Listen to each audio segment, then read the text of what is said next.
जय श्री राम। दोस्तों, पहले तो आप सभी को होली और धुलेंडी की हार्दिक शुभकामनाएं। कल होली है, 28 मार्च कल होली है और परसों धुलेंडी है। अब कई सारी जगहों पर कोरोना के कारण बंदिश लगाई गई है, क्योंकि देखिए वैसे भी हिंदू त्योहारों से तो दिक्कत होती है लोगों को, तो इस पर बंदिश लगाई गई है कि ना तो होली मनाओ, यानी होलिका दहन मत करो, और रंग भी मत खेलो। अब अगर ये लोग चाहते तो ये इसका सदुपयोग कर सकते थे। होलिका दहन में यदि आप गौ माता के गोबर के कंडे, देसी कपूर आदि जलाएंगे तो वो एक तरीके का हवन हो जाता है और वातावरण का सैनिटाइजेशन हो जाता है, शुद्धिकरण। लेकिन ये सब चीज़ें नहीं हैंडल करनी है, सीधा मना कर दो कि भाई ये तो त्यौहार ही मत मनाओ तुम, क्योंकि तुम हिंदू हो, तुम सॉफ्ट कॉर्नर हो, तुमको आसानी से दबाया जा सकता है, तुम इस त्यौहार को ही मत मनाओ। दूसरा, जो होली है जिस दिन लोग कलर खेलते हैं, पानी वगैरह, तो पानी की तो सदियों से चली आ रही है। अब तो बिल्कुल ही मना कर दिया है। महाराष्ट्र में तो साफ साफ आदेश आया है, आदेश पूरा क्या कहते हैं, धमकी के साथ, कि अगर ऐसा कुछ किया तो आपके ऊपर कानूनी कार्रवाई हो जाएगी। ठीक है, अब मानना पड़ेगा, बेचारा हिंदू तो क्या करे, जोर ज़बरदस्ती कर नहीं सकता, अधिकार नहीं है ना उनके पास, तो ठीक है, अब मानिए। लेकिन अगर ये चाहते तो इसमें भी ये लोग कभी भी रासायनिक रंगों के खिलाफ नहीं बोलते। चाइना से रासायनिक रंग आ रहे हैं, उसके विरुद्ध ये नहीं बोलते हैं। देश में रासायनिक और गंदे गंदे रंग बनाए जाते हैं, उनको बंद नहीं करवा पाएंगे। ऐसा नहीं कर सकते हैं कि भाई अच्छे रंग बनाओ, ऑर्गेनिक रंग बनाओ, जिससे लोगों की सेहत को फ़ायदा हो।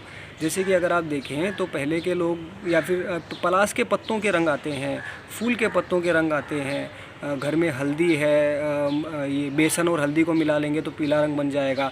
ये सब तरीक़ों से आप अच्छी और शुद्ध होली मना सकते हैं, जो आपके सेहत के लिए भी लाभकारी होती है, पर्यावरण के लिए भी अच्छी होती है। लेकिन इतनी मेहनत करे कौन, सीधा बंद करवा दो। हिंदू तो मानना ही पड़ेगा, हिंदुओं को कहाँ जाएंगे।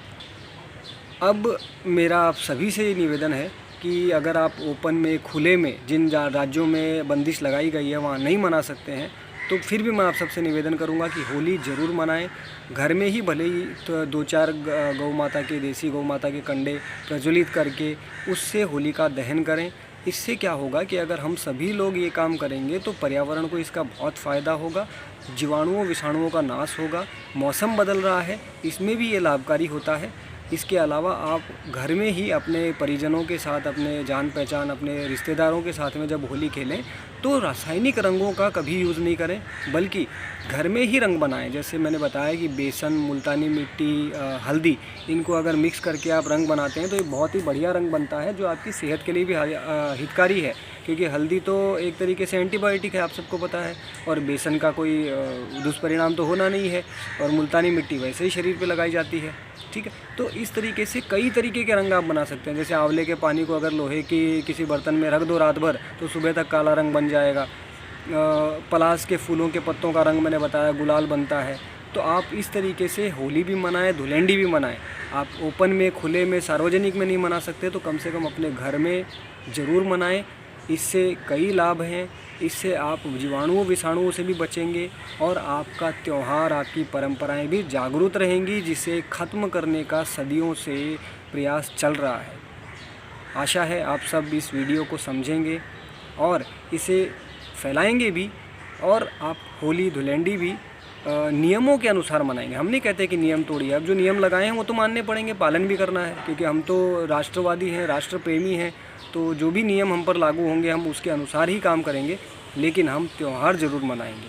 हम होलिका दहन भी करेंगे, हम रंगों से भी खेलेंगे। अब होलिका दहन में कोई ज़रूरी नहीं है 6 फीट की होली बनाएं, घर में छोटी सी 6, 8, 10 इंच की होलिका बना लीजिए घर में, घर के आसपास, और उसी को प्रज्वलित कर अपना पर्यावरण के लिए भी लाभकारी हो, ऐसा आप प्रबंध कीजिए। जय श्री राम, वंदे मातरम, भारत माता की जय।